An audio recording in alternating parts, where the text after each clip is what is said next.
प्रयागराज में लगातार बारिश से कई इलाकों में जलभराव के बाद मंडलायुक्त एम लोकेश, डीएम मनीष कुमार वर्मा और नगर आयुक्त सीलम साई तेजा ने ग्राउंड जीरो पर हालात का जायजा लिया। जॉर्ज टाउन, टैगोर टाउन और साथ ही अल्लाहपुर, करेली में पंपिंग सेट से पानी निकाला जा रहा है।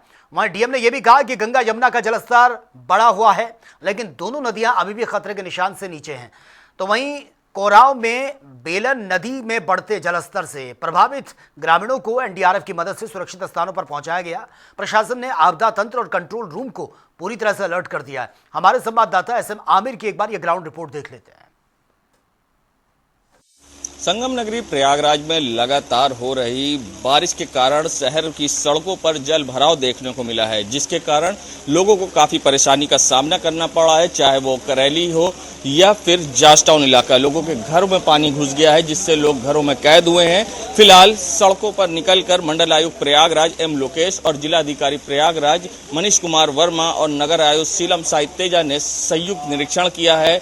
अधिकारियों ने इस पर संज्ञान लिया और निरीक्षण किया है कि कहां पर पूरी तरह से ये चौक हो रहे हैं नाले, जिसके वजह से जल भराव हो रहा है। इस समस्या को लेकर पूरी तरह से बैठक भी की गई। फिलहाल जिलाधिकारी प्रयागराज से हम बात भी कर लेंगे कि क्या पूरा मामला था और किस तरह से निरीक्षण किया गया है। लगातार हो रही बारिश के कारण जल भराव की समस्या हुई है। सर, आज आपने बैठक भी की है और सर किस तरह से इसका निदान होगा, जो पुराने शहर का चाहे वो करेली एरिया हो चाहे पौष इलाका जॉर्ज टाउन हो, पूरा शहर जलमग्न हो गया। इस बार बारिश हुई है मूसलाधार, तो उससे किस तरह से निजात मिलेगी लोगों को? देखिए, लगातार बारिश होने की वजह से और बहुत ही अत्यधिक बारिश हो गई थी, जिसके नाते पानी नेचुरली फ्लो नहीं कर पाया और उसके नाते जल जमाव की स्थिति बन गई। हालांकि अभी नगर निगम की टीम लगातार लगी हुई है, युद्ध स्तर पे हम लोग प्रयास कर रहे हैं। जल्दी ही इससे राहत मिल जाएगी।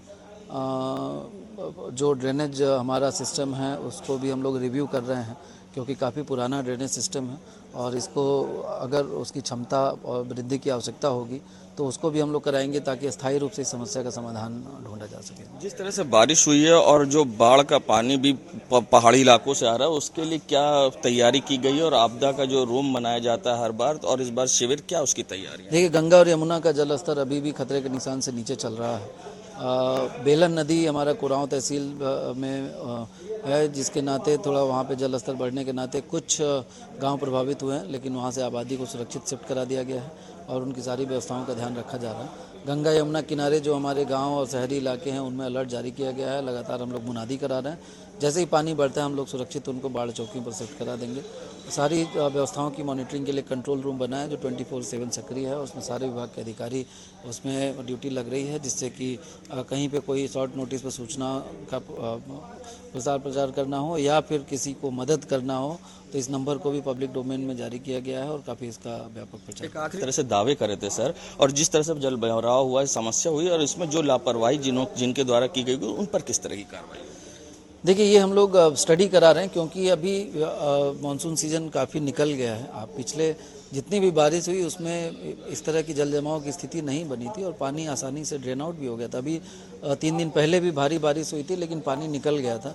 ये परसों जो बारिश हुई बहुत तेज़ और कल भी लगातार बारिश हुई, तो पानी निकलने का मौका नहीं मिल पाया, लेकिन अब पानी निकल रहा है और कहीं कहीं पे जो ड्रेनेज काफ़ी पुराना हो गया है, जो सड़क के काफ़ी 8 फीट 9 फीट नीचे भी कुछ ड्रेन्स हैं जहाँ से पानी निकलता है, तो उसमें भी कहीं कहीं ऑब्स्ट्रक्शन की बात आ रही है। तो ये हम लोग अभी तो प्रायोरिटी है कि जल जमाव जो हुआ है उसको हम लोग ख़त्म कर दें और पानी सुरक्षित निकाल दें।